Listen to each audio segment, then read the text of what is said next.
오늘 함께 은혜 나누실 말씀 보도록 하겠습니다. 이사야서 43장 1절에서부터 21절인데요. 21절이기 때문에 제가 10절, 여러분들이 제가 11절, 여러분들이 10절 함께 교독하도록 하겠습니다. 이사야 43장 1절부터 21절의 말씀입니다. 이사야 43장 1절에서부터 21절의 말씀입니다. 한 절씩 교독하도록 하겠습니다. 중요한 때 나가는 사람이 있다니까요. 참 신기해요. 말씀을 읽을 때 나가고, 찬양하려면 나가고, 기도하려면 나가고. 여러분 그거 조심하셔야 됩니다. 이것은 예사로운 일이 아니에요. 정말 예사로운 일이 아니에요. 예. 제가 더 이상은 말하지 않겠습니다. 누군가가 막 데리고 와요. 누군가가 막 이렇게 중요할 때 말씀을 읽으려면 데려가고, 기도 좀 하려면 데려가고, 중요한 말씀을 꼭 들으려고 하면은 데려가요. 그 데려가는 사람 주의하시기 바랍니다. 네. 한 절씩 교독하겠습니다. 제가 먼저 읽습니다. 야곱아, 너를 창조하신 여호와께서 이제 말씀하시느니라. 이스라엘아, 너를 조성하신 자가 이제 말씀하시느니라. 너는 두려워 말라. 내가 너를 구속하였고 내가 너를 지명하여 불렀나니 너는 내 것이라.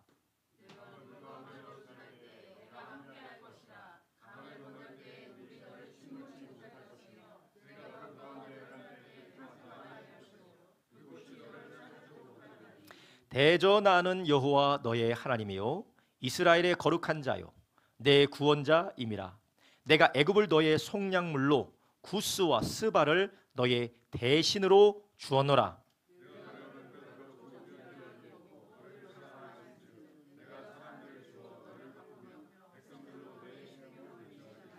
두려워 말라. 내가 너와 함께하여 너의 자손을 동방에서부터 오게 하며 서방에서부터 너를 모을 것이며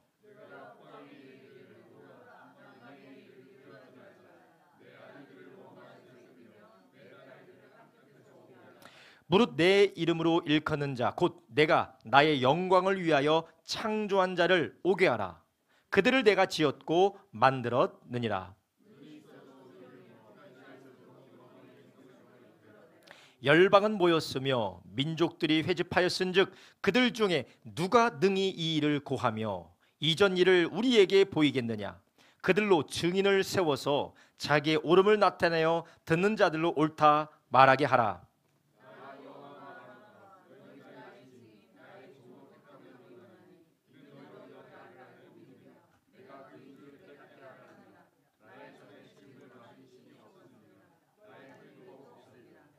나 곧 나는 여호와라. 나 외에 구원자가 없느니라.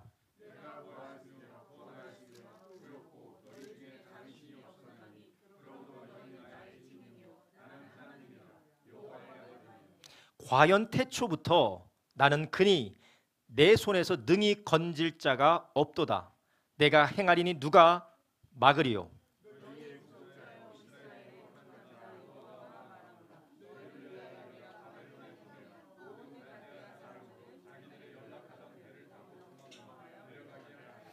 나는 여호와 너희의 거룩한 자요 이스라엘의 창조자요 너희의 왕이니라. 병거와 말과 군대의 용사들을 이끌어내어서 그들로 일시에 엎드러져 잃지 못하고 소멸하기를 꺼져가는 등불 같게 한다. 여호와가 말하노라. 보라, 내가 새 일을 행하리니 이제 나타날 것이라. 너희가 그것을 알지 못하겠느냐. 정령이 내가 광야의 길과 사망의 강을 내리니.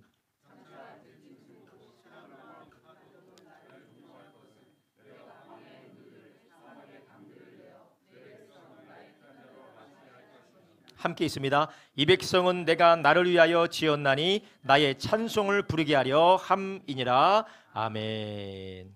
오늘 우리가 함께 읽은 성경 말씀 이사야서 43장 1절부터 21절의 말씀을 중심으로 예수 안에서 찬송이 회복되리라. 예수 안에서 찬송이 회복되리라 라는 제목을 가지고 오늘 이 시간 함께 은혜를 나누려고 합니다. 초등학교 1학년인 이정현 님은 밖으로 나와 주셔야 됩니다. 초등학교 1학년 이정현 님은 밖으로 나오실 수 있도록 학부모님께서 지도해 주시기를 바랍니다. 오늘 우리가 함께 읽은 성경 말씀은 우리가 너무나도 좋아하는 이사야서 43장의 말씀입니다. 근데 우리가 이사야서를 우리가 읽을 때에 조금 보수적인 신학자들과 성경을 좀 보수적으로 받아들이시는 분은 이사야서가 한 번에 기록되어진 이사야의 책이라고 생각하는 분들이 있지만, 그러나 역사적이고 그리고 맥락적인 부분들을 통합해서 성경을 보시는 분들은 성경은 이 이사야서는 보통 첫 번째, 두 번째, 세 번째의 시도에 걸쳐서 이사야서가 쓰여졌다. 하지만 이사야 선지자와 선지자의 비슷한 가르침을 받은 자들이 기록한 책이다라고 그렇게 바라봅니다. 그래서 첫 번째, 두 번째, 세 번째에 걸쳐서 이사야서가 집필이 됐는데, 오늘 우리가 읽은 본문은 이 첫 번째, 두 번째, 세 번째 가운데서 이 두 번째에 해당하는 부분이에요. 그래서 어떻게 되느냐? 이스라엘 백성들이 지금 바벨론에 의하여서 멸망당한 상황 가운데에 하나님께서 이스라엘 백성들에게 주셨던 말씀입니다. 그러니까 이스라엘 백성들이 이 바벨론으로 포로로 끌려가고 자기의 나라가 아주 처참하게 멸망당한 그 상황 가운데 하나님이 주셨던 말씀으로 볼 수 있는 것입니다. 오늘 우리가 읽은 본문에 나오는 새 일을 행하겠다, 내가 너희를 택하지 않았느냐, 물 가운데로 불 가운데로 지나갈지라도 너희는 절대 해를 받지 않는다, 너무나도 우리에게 힘이 되고 우리에게 위로가 되고 우리에게 소망이 되는 말씀인데, 이 말씀을 첫 번째 들었던 청중들이 누구냐? 바로 감당할 수 없는 하나님의 심판으로 인하여서 바벨론으로 포로되어서 끌려간 사람들이라는 것이에요. 그들은 하나님의 군대, 이스라엘 군대가 처참하게 바벨론에게 짓밟히는 것을 보았습니다. 성전이 무너지는 것을 보았습니다. 성벽이 무너지는 것을 보았습니다. 하나님이 함께 계시다고 했던 예루살렘 성이 철저하게 노략질 당하는 것을 본 사람들이에요. 그리고 그들은 지금 어디로 가고 있습니까? 그들이 한 번도 가지 못했던 예루살렘이 아니라 바벨론이라는 우상을 섬기는 그 우상의 중심지에 가고 있는 것입니다. 사신으로 가는 것도 아니고 관광객으로 가는 것도 아니고 포로로 끌려가게 되는 것이 얼마나 두렵겠습니까? 얼마나 염려가 되겠습니까? 여러분께서 군대를 가셔본 분은 알겠지만, 여러분 군대에 들어가서 군대 첫날 얼마나 마음이 착잡하고 두렵고 염려가 됩니까? 관광을 가는 사람은 관광을 간 그 첫날에 호텔에서 뭐 꿈이 있고 소망이 있고 얼마나 재밌을까라는 생각을 하겠지만, 자기의 의지와 상관없이 이 훈련소로 끌려가는 사람은 앞으로 어떤 일이 일어날지 참 두렵고 염려가 되죠. 이런 상황 가운데서 하나님께서 두 번째로 이사야 선지자를 통하여서 주신, 이사야 선지자를 가르침을 받은 사람들을 통하여 주신 하나님의 말씀이라는 겁니다. 왜 그들에게 두려워 말라, 불이 너를 사르지 못하고 물이 너를 침몰치 못할 것이다 그러셨을까요? 그들은 지금 하나님 앞에 심판받아서 징계받아서 바벨론으로 끌려가고 있기 때문에 그렇습니다. 그렇다면 이 이스라엘 백성들은 왜 바벨론으로 끌려가게 된 것일까요? 왜 이 백성들은 예루살렘 성전이 무너지고 성벽이 무너지고 처참하게 노략질 당해서 그 포로 생활로 끌려가게 되는 걸까요? 바로 그들은 창조하신 하나님을 잊었기 때문에 그렇습니다. 그들에게 모든 좋은 것을 주셨던 여호와 하나님, 아브라함의 하나님, 이삭의 하나님, 야곱의 하나님을 망각하고 우상 숭배와 율법을 모독함과 이방 신을 섬김과 이방의 풍속을 따라가는 배반과 거역의 길을 걸어갔기 때문에 그들이 하나님 앞에 징계를 받았다라는 것입니다. 여러분, 오늘 우리는 이 본문을 통하여서 우리가 살아가고 있는 세상의 깨어짐과 또 우리의 삶의 자리의 깨어짐이 왜 다가오는지 우리가 함께 살펴봤으면 좋겠습니다. 여러분, 우리가 살아가고 있는 세상이 좋아 보이지만 늘 근심과 걱정과 괴로움과 고통이 끊이지 않습니다. 그런데 하나님이 창조한 이 세상을 우리가 살면서 이런 깨어지고 왜곡되어지고 뒤틀려진 모습을 우리가 계속 보는 이유가 무엇입니까? 바로 우리를 비롯하여 많은 세상의 대다수의 사람들이 창조주 하나님을 잊었기 때문이라는 것입니다. 성경은 분명히 이 세상이 우연적으로 생겼다, 아니면 어쩌다가 생겼다라고 말씀하지 않습니다. 창세기 1장 1절에 뭐라고 말씀하십니까? 태초에 하나님이 천지를 창조하시니라. 성경은 첫 절부터 이 세상과 천지 만물, 보이는 것과 보이지 않는 것의 주인이 누구라고 선언하고 계십니까? 하나님이라고 선언하고 계시는 거예요. 만든 사람이 주인입니다. 하나님께서 천지 만물을 창조하셨습니다. 히브리서에서도 뭐라고 말씀합니까? 히브리서 3장에도 이렇게 말씀하시죠. 집마다 지은 이가 있으니 만물을 지으신 이는 하나님이시라. 아멘. 세상을 지으시고 저와 여러분을 지으신 분이 누구시라고요? 하나님이시라는 겁니다. 그런데 하나님이 지으셨음에도 불구하고, 세상의 모든 것이 하나님의 것임에도 불구하고 우리는 어떻게 살아갑니까? 하나님을 모르는 사람은 하나님이 계시지도 않다고 얘기하고, 하나님의 뜻을 찾으려고도 하지 않고 자기의 뜻대로, 자기의 욕심대로 살아갑니다. 여러분, 우리는 어떻습니까? 지난 한 주간 여러분의 손에 들린 재능, 여러분의 머리에 들어있는 지식, 여러분이 동원할 수 있는 여러분들의 자원과 여러분의 자산들, 누구의 것이라고 생각하시며 살았습니까? 나의 건강, 나의 언변, 나의 기술, 그리고 내가 동원할 수 있는 모든 인맥의 네트워크들이 누구의 것이라고 생각하시면서 지난 한 주를 사셨습니까? 만약 여러분께서 이것이 나의 것이다 라고 생각했다면 말할 것도 없이 나를 위해서 사셨을 것입니다. 나의 기분과 나의 감정과 나의 유익과 나의 이익과 나의 만족을 위해서 살아가셨을 거예요. 그래서 무엇을 결정하든지 무엇을 선택하든지 어떤 계획을 잡든지 그 모든 것의 중심에는 나가 있었을 것입니다. 그런데 반대로 하나님이 나의 모든 것을 주고 이것이 하나님의 것이다 라고 생각했다면 우리의 계획과 우리의 결정과 우리의 모든 목적과 우리의 판단은 다 하나님의 기뻐하시는 일, 하나님의 뜻을 따라 결정했을 것입니다. 나의 시간 계획, 나의 재정 계획, 나의 만남의 경중의 기준, 나의 결단의 판단 기준, 나이셨습니까? 아니면 하나님이셨습니까? 예수님이셨습니까? 아니면 나이셨습니까? 이스라엘 백성들은 하나님이 주셨던 땅에서 하나님이 주셨던 모든 좋은 것들을 가지고 자기 자신들을 위해서 살았습니다. 그래서 자기 자신들을 위하여서 살면서 예배도 있고 제사도 있고 율법도 있었지만 이 모든 것들을 자기를 위하여서 변형시켰어요. 그래서 하나님께서 땅은 하나님의 것이다 라고 분명히 말씀을 하셨습니다. 그래서 49년이 지나면, 희년이 지나면 하나님이 백성들에게 다 주었던 그 땅을 다시 재분배하여서 받은 기업대로 땅을 돌려주었어야 됐어요. 희년의 법칙이 있었습니다.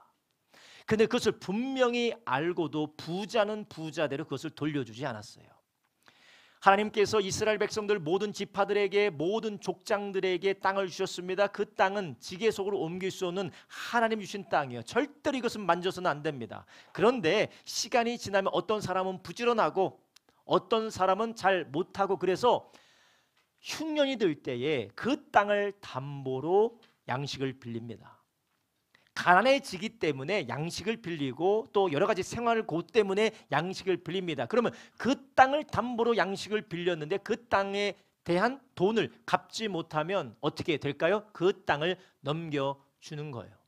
그러면서 점점 누가 생깁니까? 지주들이 생깁니다. 많은 땅을 가진 사람들이 생기고 경제적인 불평등이 점점 이루어져 심지어는 자기의 형제를 종으로 삼는 그런 일들도 생겨지게 됩니다. 근데 이스라엘 백성들 구약 성경에 보면 그런 일들이 파다하게 일어나는데 하나님이 분명히 성경의 계명의 말씀으로, 신명기의 말씀으로 희년을 명령하였음에도 불구하고 그것을 지키지 않아요. 왜냐? 아까우니까. 자기가 그렇게 뼈 빠져서 모은 이 넓은 땅을 하나님의 계명대로 흩어서 줘야 되는데 주지 않아요. 왜 그렇습니까? 하나님을 위한 것이 아니라 자기를 위한 것입니다. 이런 이스라엘 백성들의 탐욕적이고 불순종하고 고역하는 삶으로 인하여서 그들은 하나님의 심판을 받아서 북이스라엘은 아수르에게, 남유다는 바벨론에게 멸망당하게 되었던 것입니다. 우리의 삶이 누가 주신 것입니까? 하나님이 주신 것입니다. 우리의 인생의 주인이 누구십니까? 하나님이 우리의 주인인 줄 아시길 바랍니다. 하나님이 우리의 주인이시다라는 것을 우리가 알 때 비로소 우리는 우리의 삶의 계획도 바꾸고 기준도 바꾸고 우리의 삶에 판단하는 모든 결정의 방식들을 바꾸게 되지 않습니까? 그런데 이스라엘 백성들은 하나님의 백성이라 부름받았고 하나님의 택한 백성일 뿐만 아니라 하나님의 나라고 하나님의 언약 백성이라고 이야기는 했지만 그들은 하나님의 언약을 듣기만 했지 가지고만 있지 자기의 판단 기준을 따라 자기의 욕심을 따라 때로는 버리기도 하고 때로는 취하기도 하고 때로는 변질시키기도 하고 때로는 쳐다보지 않고 이방 풍속을 따라 살아갔습니다. 그 결과 이러한 심판을 받게 된 것입니다. 그런데 감사한 것은 하나님은 하나님의 것을 찬탈하고 하나님의 것을 도적질하고 하나님의 것을 자기 것이라 주장했던 배신자들, 반역자들을 하나님께서는 사랑하셨다라는 것입니다. 여러분 오늘 본문이 그 배경 가운데서 하나님이 이사야를 통하여 주신 말씀이에요. 배반한 자들, 하나님을 떠난 자들, 하나님을 거역한 자들에게, 그래서 하나님의 심판을 받는 자들에게 하나님 지금 뭐라고 말씀하십니까? 이사야서 43장 1절에 뭐라고 말씀하고 있어요? 하나님께서 위로하는 말씀을 하고 계시는 것입니다. 이사야서 43장 1절에 이렇게 말하고 있습니다. 야곱아, 너 창조한 여호와께서 이제 말씀한다. 이스라엘아, 너를 조성한 자가 말씀한다. 너는 두려워 말라. 내가 너를 구속하였고 내가 너를 지명하여 불러나니 너는 내 것이니라. 아멘. 하나님이 우리를 절대 잊지 않으신다라는 것이에요. 비록 우리가 연약하고 부족하고 우리가 하나님 앞에 거역했지만 하나님은 우리를 사랑해서 우리를 다시 회복시켜 주시기를 원한다는 것입니다. 사랑하는 여러분, 우리가 이러한 하나님의 마음과 하나님의 사랑을 우리가 알 때 비로소 우리는 하나님 앞에 아까워서도 아니고 하나님 앞에 어쩔 수 없어도 아니고 하나님을 즐거워하며 기뻐함으로 우리의 삶의 주도권을 내어드릴 수 있는 줄 아시기 바랍니다. 하나님은 가진 것이 없어서 우리에게 달라고 하지 않습니다. 하나님은 만날 사람이 없어서 우리에게 찾아오라고 하지 않으십니다. 하나님은 영광이 부족해서 우리에게 찬송과 영광을 달라고 요구하지 않으십니다.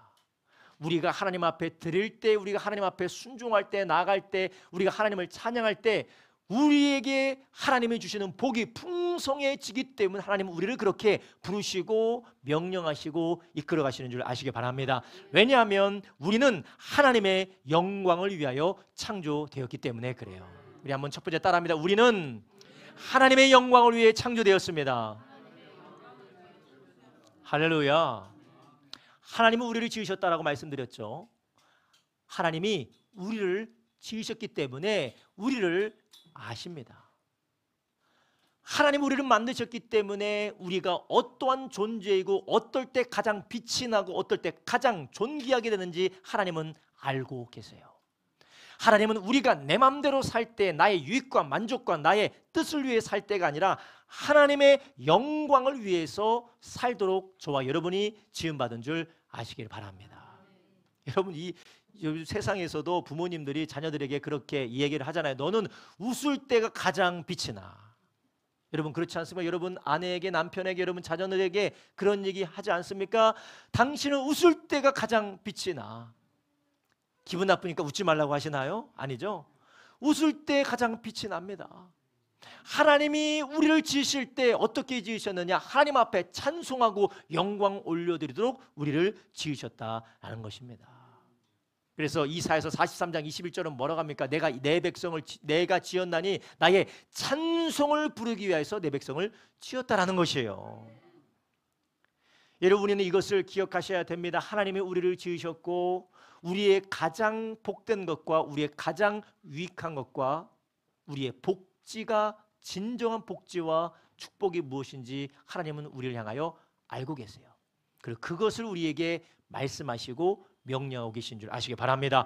골로새서 1장 16절에 하나님은 어떤 분이라고 말씀하십니까? 만물이 그에게 창조되되 하늘과 땅에서 보이는 것들과 보이지 않는 것들과 혹은 보좌들이나 주관들이나 정사들이나 권세들이나 만물이 다 그로 말미암고 그를 위하여 창조되었고 아멘. 자, 만물이, 저를 비롯하여 모든 만물이 누구를 위하여 창조되었다고요? 하나님을 위하여 창조되었다라는 것이에요. 여러분, 우리의 신앙생활에 잘못된 습성과 오해 중에 하나가 신앙생활도 나에게 유익이 되어야 신앙생활을 하지, 예수 믿는 것도 나에게 뭔가 떨어지는 게 있어야 나도 예수를 믿지, 괜히 내가 예수 믿냐, 내가 손해보면서 예수 믿을 필요가 있냐. 첫 번째 잘못된 것은 나에게 유익이다 손해다라는 것을 판단할 수 있는 능력이 우리에게 없다라는 것이에요. 왜냐? 우리는 피조물이지 창조자가 아니기 때문인 아시기 바랍니다.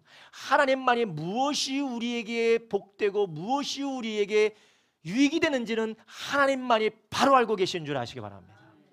그 두 번째는 이미 하나님께서 창조하셨을 때에 우리는 하나님을 위하여 창조되었다라는 것이에요. 인간은 죄로 깨어졌기 때문에 모든 것을 자기 중심적으로 해석하려고 합니다. 받아들이려고 합니다. 그래서 나에게 유익이 되면 좋은 것이고 나에게 해가 되면 나쁜 것이라고 생각을 해요.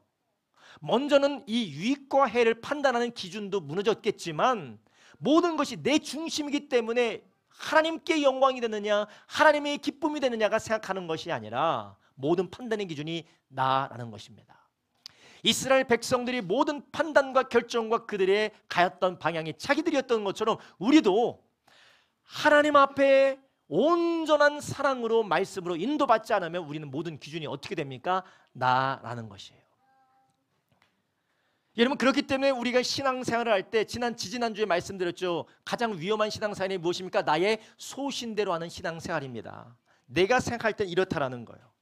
내가 판단할 때는 이렇다는 거예요. 아무리 성경이 이야기하고 아무리 성경을 통하여서 주변에서 권면을 해도 바꾸지를 않습니다. 왜냐?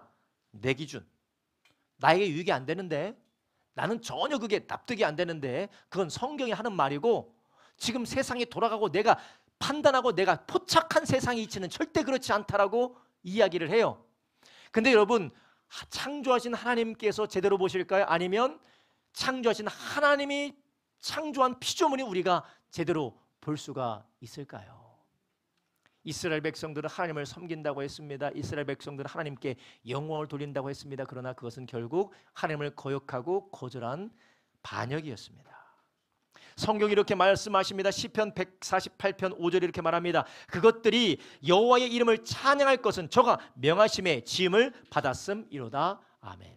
하나님이 말씀하시고 그들은 창조되었기 때문에 모든 피조물들은 무엇을 해야 됩니까? 하나님을 찬양하고 하나님께 영광을 올려드려야 된다는 것이에요. 여러분, 우리는 다 하나님의 영광을 위해서 창조되었습니다. 오늘 우리가 추석 감사 예배를 올려드립니다. 이 추석에 사람들이 산으로 가고 들로 가고 비행기 타고 해외여행도 다니고 이 집도 가고 저 집도 가고 가서 제사도 드리고 여러 가지도 하는데 거기에 중심이 누가 계십니까? 누가 있습니까? 바라기는 저와 여러분 모두가 다 이 추석 명절에 하나님께 감사하시기를 예수님의 이름으로 축원합니다. 추석의 계획과 추석의 모든 것들의 기준이 이동과 계획과 나의 모든 판단의 기준들이 하나님께 되기를 예수님의 이름으로 축원합니다. 로마서 1장 21절에 이렇게 말합니다. 우리가 하나님을 따라 살지 않는 사람들의 모습이 이렇게 얘기해요. 하나님을 알되 하나님으로 영화롭게 아니하며 감사치도 아니하고 오히려 그 생각이 허망해지며 미련한 마음이 어두워졌다. 여러분, 우리가 하나님이 세상을 지으셨다는 걸 알면서도 하나님을 찬양하지 않고 하나님을 높이지 않고 주님께 순종하지 않으면 마음이 어떻게 된다고 합니까? 마음과 생각이 허망해지며 마음이 어두워진다는 것입니다. 여러분, 우리가 하나님을 알고 그분의 말씀을 듣고 우리의 삶을 드리면 드릴수록 우리는 분별력이 더욱더 날카로워져요. 그래서 주님께서 말씀하신 대로 작은 일에 충성한 자에게 큰 일 맡긴다라고 하셨기 때문에 우리는 하나님의 말씀을 듣고 그 말씀대로 순종할 때 우리는 점점 더 창조의 목적과 하나님의 마음에 맞는 삶을 살아갈 수가 있습니다. 그래서 로마서 12장에 뭐라고 합니까? 하나님의 선하시고 기뻐하시고 온전하신 뜻을 분별하라고 말씀하셨어요. 더 이상 이 세대를 따라가지 말고 그분의 뜻을 분별하라고 하셨습니다. 말씀을 통하여 듣고 하나님의 사람들을 통하여 권면하여 듣고 우리의 그 삶을 순종하여 살아갈 때 여러분 우리의 삶은 어떻게 변화될까요? 우리의 삶은 점점 더 우리를 위하여 예비하신 하나님의 복된 자리로 나가게 되는 줄 아시기 바랍니다. 그러나 이스라엘 백성들은 하나님의 말씀을 듣지 않았습니다. 선지자의 외침을 듣지 않았습니다. 하나님의 선지자를 통한 책망을 듣지 않았습니다. 그래서 결국은 그들은 바벨론의 포로로 끌려가게 된 것이었어요. 여러분 이 추석 명절 가운데 우리가 하나님 앞에 감사하며 주님 앞에 다시 한번 기뻐하며 주님께 영광 올려드리는 이 예배되기를 예수님의 이름으로 축원합니다. 우리는 오늘 이 추석 감사 예배 가운데 우리의 삶의 목적이 어디 있는지, 우리의 삶의 방향이 어디 있는지, 우리가 지금 달려가고 있는 표대가 어디 있는지 다시 한번 점검하기를 주님의 이름으로 축원합니다. 그렇게 해서 내가 이 휴일 동안에, 이 휴무 동안에, 이 명절 동안에 나는 만물을 지으신 그리고 나를 통하여서 하나님의 선하신 뜻을 이루가려는 하나님 방향으로 살아가고 있는지, 아니면 내 중심으로 살아가고 있는지, 가족과 함께 그리고 이웃과 함께 사랑하는 자녀들과 함께 그것을 점검하고 다시 한번 표대를 삼는 저와 여러분 되길 주님의 이름으로 축원합니다. 오늘 본문에 보니까 이스라엘 백성들이 길을 잃었음에도 불구하고 하나님은 절대 포기하지 않고 내가 너희를 구속했다, 너희는 절대 포기하고 낙심하지 말라라고 합니다. 오히려 하나님께서는 내가 너희들 가운데 새 일을 행하겠다라고 하나님 말씀하신 것입니다. 여러분 우리도 마찬가지입니다. 하나님께서는 우리가 아무리 깨어지고 무너지고 부족해 보이고 내 중심적으로 살았다 하더라도 너 곧단 식으로 살고 있구나, 이 저주 한번 받아봐라, 너 곧단 식으로 살고 있구나, 한번 완전히 짓밟혀봐라. 하나님 절대 그런 하나님이 아니세요. 근데 모르긴 몰라도 성도님들 가운데 그렇게 하나님을 오해하는 분이 계시는데, 첫 번째는 하나님을 몰랐기 때문에 그래요. 그리고 두 번째는 우리가 살고 있는 세상은 그렇지 않기 때문에 그렇습니다. 여러분이 30년 동안 40년 동안 경험해봤던 세상은 어떻습니까? 거짓되고 착취적이고 기만적이고 조작하고 그리고 자기 중심적으로 모든 것들을 비틀어가는 세상을 우리가 살았습니다. 우리는 세상을 바라보는 것이 아니라 하나님의 약속의 말씀을 보시기를 주님의 이름으로 축원합니다. 하나님은 그런 분이 아니세요. 우리가 비록 떠났을지라도 하나님은 돌아오길 원하시는 분입니다. 비록 우리가 실수했을지라도 그 실수를 위하여서 하나밖에 없는 독생자 예수 그리스도를 십자가에 못 박아 죽여서 그 아들의 피로 우리를 구원하시는 분인 줄 아시기 바랍니다. 그 하나님의 마음을 우리가 알 때 우리는 하나님께 돌아갈 수 있는 줄 아시기 바랍니다. 이런 하나님의 마음이 이스라엘 백성들로 보고 새 일을 행하겠다고 말씀하시는 것이에요. 이것을 통해서 우리는 다시 한번 무엇을 봐야 됩니까? 깨어진 우리들은 오직 예수님 안에서 새롭게 회복되는 줄 아시기 바랍니다. 이스라엘이 깨어졌던 것처럼 우리도 하나님 앞에 깨어졌어요. 예수님을 믿어도 우리는 불순종과 우리의 연약함 때문에 깨어지지만 하나님은 예수 안에서 우리를 새롭게 회복시키는 줄 아시기 바랍니다. 이사야서 43장 18절에서 19절 이렇게 말씀하시죠. 함께 있습니다. 너희는 이전 일을 기억하지 말며 옛적 일을 생각지 말라. 보라 내가 새 일을 행하리니 이제 나타날 것이라 너희가 그것을 알지 못하겠느냐. 정령이 내가 광야 길과 사막에 강을 내리니. 아멘. 지금 이스라엘 백성들에게 옛날 거 기억하지 말라. 이스라엘 너희가 심판받아서, 유다가 심판받아서 아수르야에서 바벨론에 무너졌던 그 기억하지 마라. 내가 새 일을 행할 것이다. 내가 너희를 돌아오게 할 것이다. 내가 너를 다시 세울 것이다 라고 하나님께서 이스라엘에게 말씀하셨다라는 것이에요. 여러분 이 말씀이 성취되어서 어떻게 됐습니까? 바벨론 포로 70년 만에 이스라엘 백성들이 예루살렘으로 돌아온 줄 아시기 바랍니다. 고레스의 칙령에 의하여서 돌아왔고 느헤미야를 통하여서 성벽이 재건되어졌습니다. 스룹바벨을 통하여서 무너졌던 성전이 재건되었습니다. 그리고 결정적으로는 하나님의 아들 예수 그리스도께서 오셔서 하나님의 나라를 시작한 줄 아시기 바랍니다. 주님 이렇게 우리에게 회복의 역사, 다시 시작하는 은혜의 역사를 주시기를 원한다라는 것이에요. 여러분, 우리가 어디에 이르렀든지, 우리의 삶이 얼마나 무너지고 얼마나 실수했든지, 여러분 지난날의 일을 기억하지 마시기를 예수님의 이름으로 축원합니다. 여러분, 우리와의 관계 가운데서 우리의 가족의 관계든, 아내와 남편의 관계든, 부모와 자녀의 관계든, 나의 일이든 사업이든 나의 건강이든, 여러분 옛적 일을 기억하지 마시기를 주님의 이름으로 축원합니다. 나는 안 돼. 요즘 사람들이 많이 하는 말 있죠. 이 생 망이야. 남은 이번 생에는 망했어. 그런 생각하지 마시고, 저 사람은 안 돼. 저 사람은 끝났어. 이 사람에게는 기대할 것이 없어. 우리 부모, 우리 남편, 나의 아내, 나의 자녀, 나의 형제, 나의 자매, 더 이상 나는 기대할 것이 없어라고 하는 그런 포기가 아니라 옛적 일을 기억하지 마시기를 주님의 이름으로 축원합니다. 하나님께서는 무엇을 하기 원하신다고요? 새 일을 하기 원하신다라는 것이에요. 이번 추석 연휴 얼마나 깁니까? 이 긴 연휴 동안에 옛적 일을 곱씹고 망했다, 끝났다, 안 된다, 나는 끝났다, 이제 더 이상 나는 소망이 없다라고 옛 일을 생각하지 마십시오. 하나님은 새 일을 준비하고 계시는 줄 아시기 바랍니다.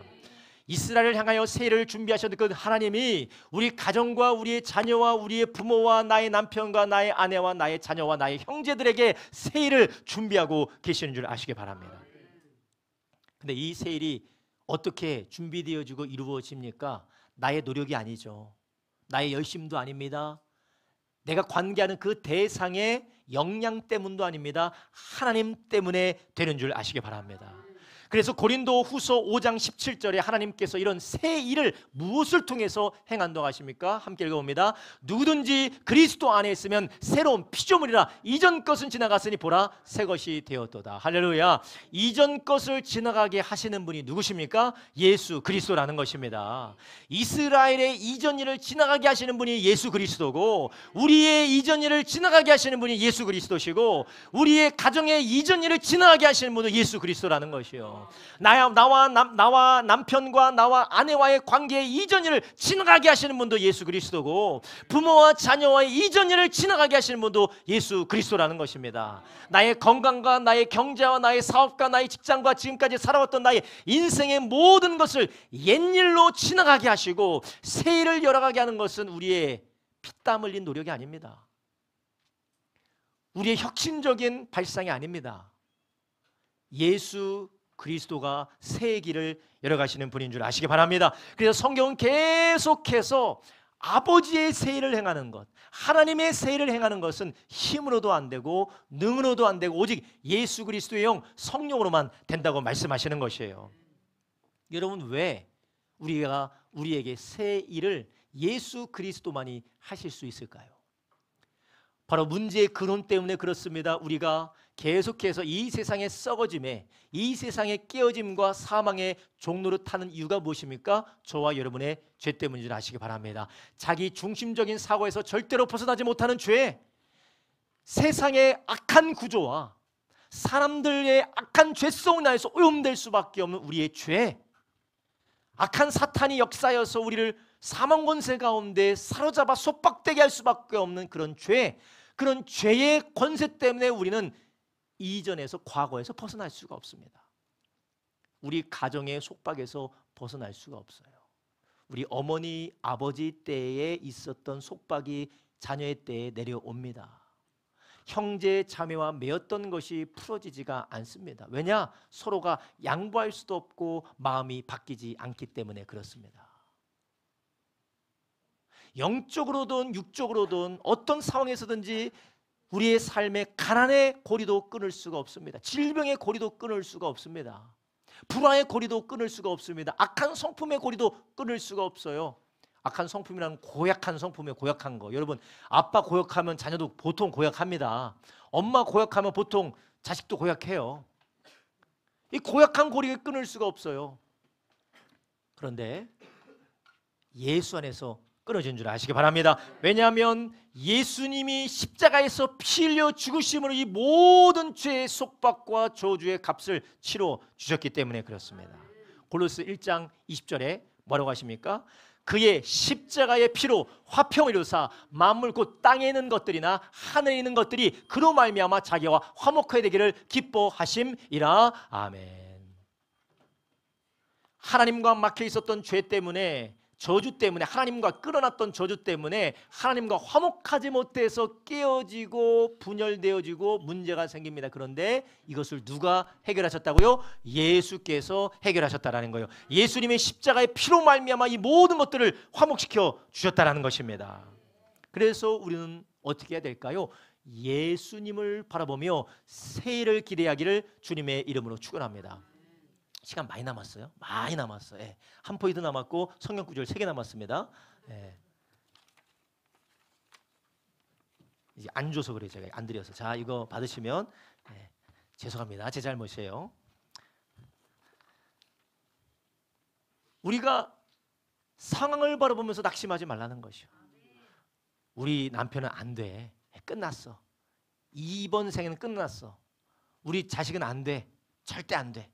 우리 아내도 남편도 절대 안 돼. 끝났어. 우리 부모님 안 돼.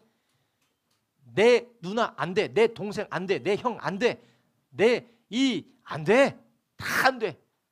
직장 안 돼. 사업장 안 돼.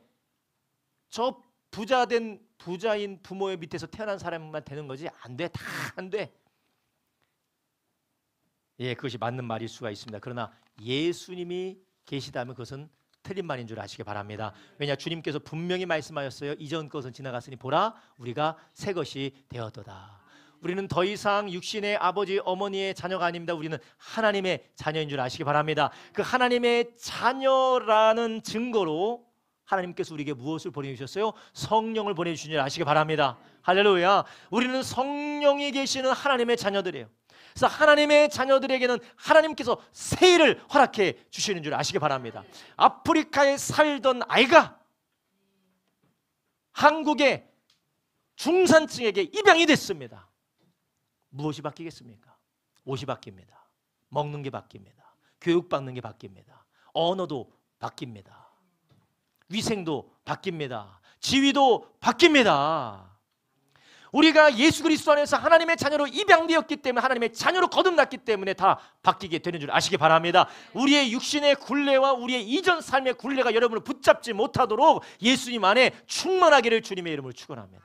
그렇다면 우리가 어떻게 하면 새로운 삶을 살아갈 수가 있을까요? 목사님, 어제 내가 오늘에 나갔고 작년에 내가 나갔고 여전히 내 부모가 물려준 빚, 내 부모가 물려준 DNA, 내 부모가 물려준 굴레, 내 부모가 나의 평생 동안에 엮이는 가정에서 물려준 감정의 쓰레기를 내가 다 가지고 있는데 어떻게 내가 새롭게 살 수 있습니까? 여러분, 이게 정말로 가능할까요? 성경은 가능하다고 하실 뿐만 아니라 할 수 있는 방법을 우리에게 말씀해 주십니다. 성경은 우리에게 뭐라고 말씀하십니까? 에베소서 5장 15절부터 21절에 오늘 우리에게 이렇게 말씀하세요. 에베소 5장 15절부터 21절 이렇게 말씀합니다. 함께 있습니다. 시작. 그런즉 너희가 어떻게 행할 것인들 자세히 주의하여 지혜 없는 자 같이 말고 오직 지혜 있는 자 같이 하여 세월을 아끼라. 때가 악하니라. 이전 사람처럼 살지 말고 옛 사람처럼 살지 말고 새롭게 삶을 살아가는 것입니다. 그러면 어떻게 하면 때가 악한 세상에서 세월을 아끼고 지혜 있는 자 같이 사느냐? 17절. 그러므로 어리석은 자가 되지 말고 오직 주의 뜻이 무엇인가 이해하라. 주님의 뜻을 구하는 자가 되라는 것입니다. 18절에 말합니다. 술 취하지 말라. 이는 방탕한 것인지 오직 성령의 충만을 받으라. 할렐루야. 하나님의 자녀로서 하나님의 마음, 하나님의 계획, 하나님의 뜻, 하나님의 인도하심을 받는 것은 성령 충만인 줄 아시기 바랍니다. 그럼 성령 충만 받는 삶은 어떤 삶입니까? 19절에 말합니다. 시와 찬미와 신령한 노래들로 어떻게 화답하라고요? 여러분, 화답하려면 어디 가야 돼요? 교회 가셔야 돼요. 어머니 아버지가 함께 신앙생활하면 어머니 아버지 같이 신앙생활하면서 서로 화답하고, 아내와 남편과 서로 화답하며 몸된 교회 서로 화답하며 너의 마음으로 주께 노래하며 찬송하며. 할렐루야. 예배를 말하는 겁니다. 몸된 교회 안에서 예배를 말하는 겁니다. 몸된 교회 안에서 교제를 말하는 것입니다. 20절에 범사에 우리 주 예수 그리스도 이름으로 항상 아버지 하나님 앞에 감사하며. 할렐루야. 21절에 뭐라고 합니까? 그리스도를 경외함으로 피차 복종하라. 여기서 피차가 뭐예요? 피차? 피자입니까? 피자? 아니죠. 서로 상호간에.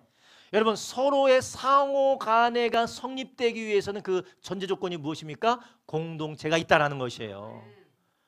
여러분, 우리가 하나님의 자녀로서 하나님이 이미 우리를 위해서 새로운 삶을 따라 살기 위해서는 먼저 성령의 충만함을 받아야 됩니다.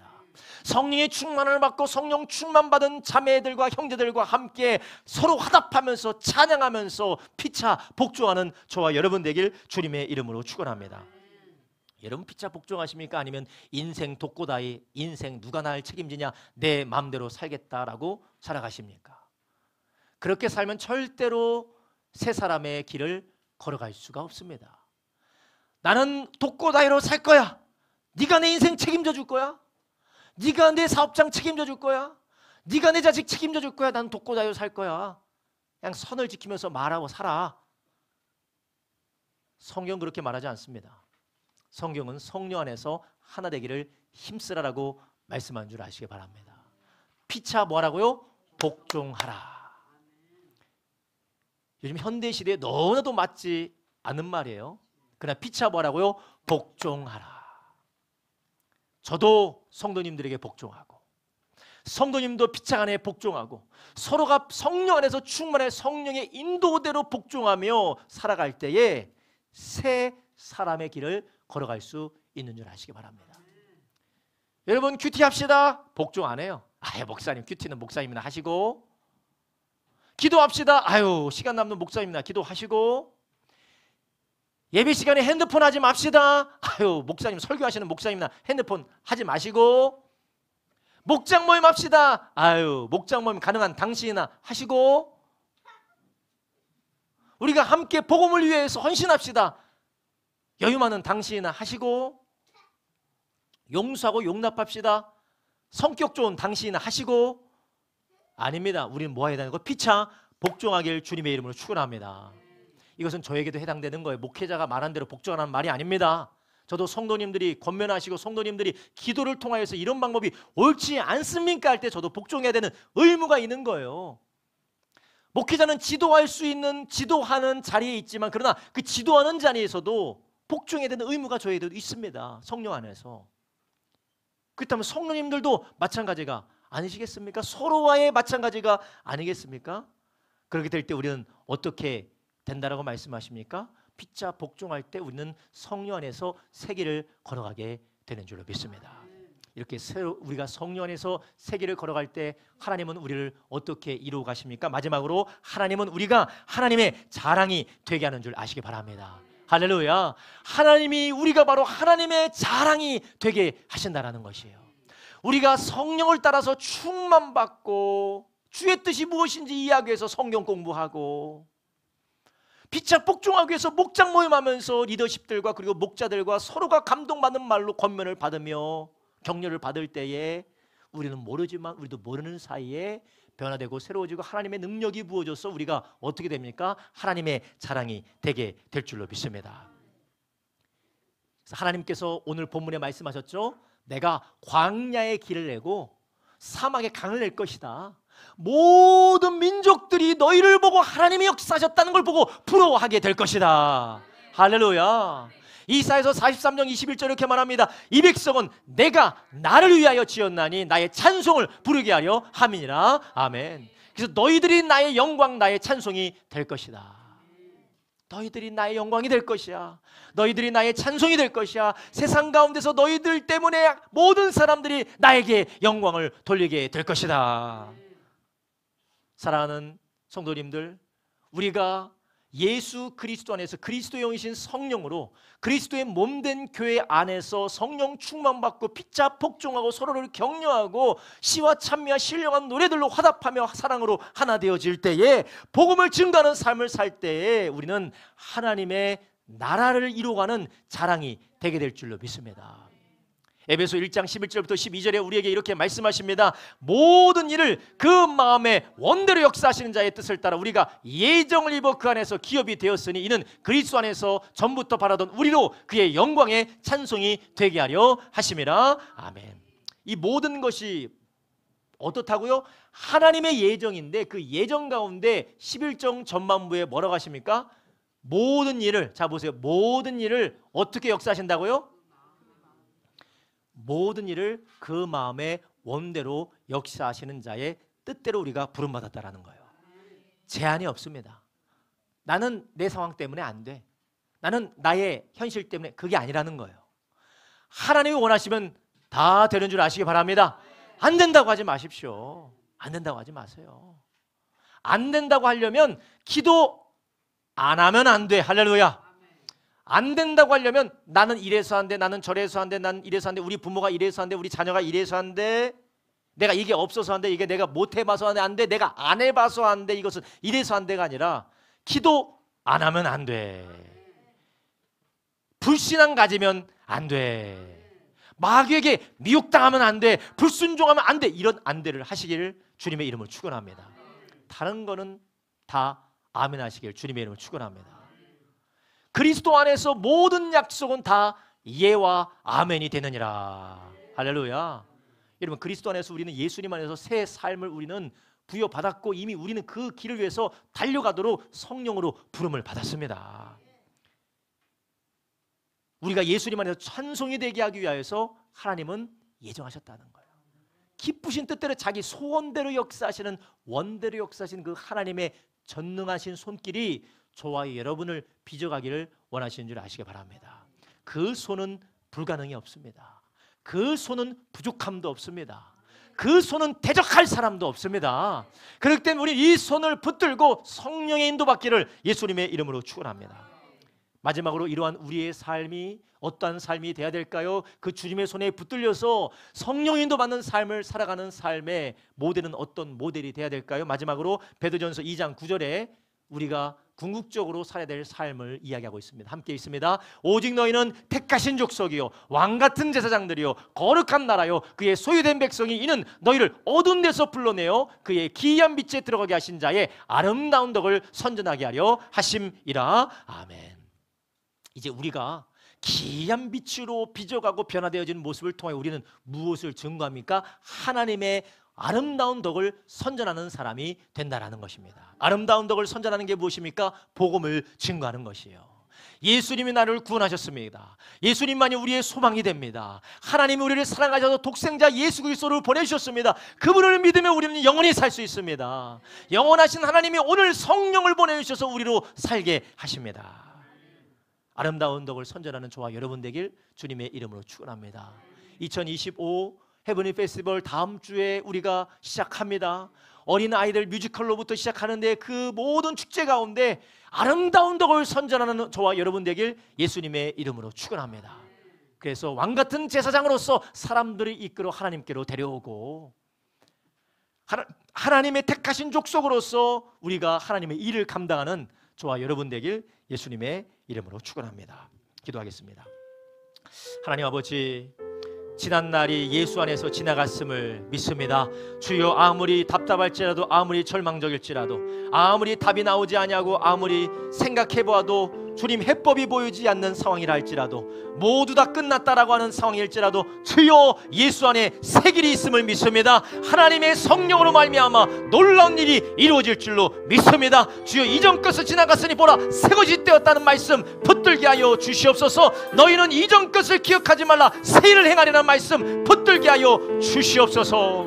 주여, 이제는 우리가 나의 인생이 내 것이 아니요 예수의 피값으로 구속받은 하나님의 것임을, 우리 신랑 되신 예수님의 것임을 우리가 고백하며 성령의 인도받게 하여 주시옵소서. 시와 찬미와 신령한 노래로 하나님 앞에 화답하며 주여 피차 복종하며 사랑으로 연합하게 하여 주시옵소서. 왕같은 제사장으로서 어디를 가든지 그 가운데서 하나님의 영광을 드러내며 덕을 선전하는 우리가 되게 하여 주시옵소서. 그래서 하나님, 이 추석 이 명절 가운데 이 하나님의 성령으로 충만하여서 피차 화답하며 사랑 안에 교제하며 옛것이 지나가고 새것을 소망하는 이 명절 되게 하여 주시옵시고, 나를 위한 삶이 아니라 하나님 나라를 위한 삶, 하나님 나라를 위한 가정, 하나님의 영광을 위하여 드러나는 우리 가정으로 변화되게 하여 주시옵소서. 감사드리며 예수님의 이름으로 기도드렸사옵나이다. 아멘.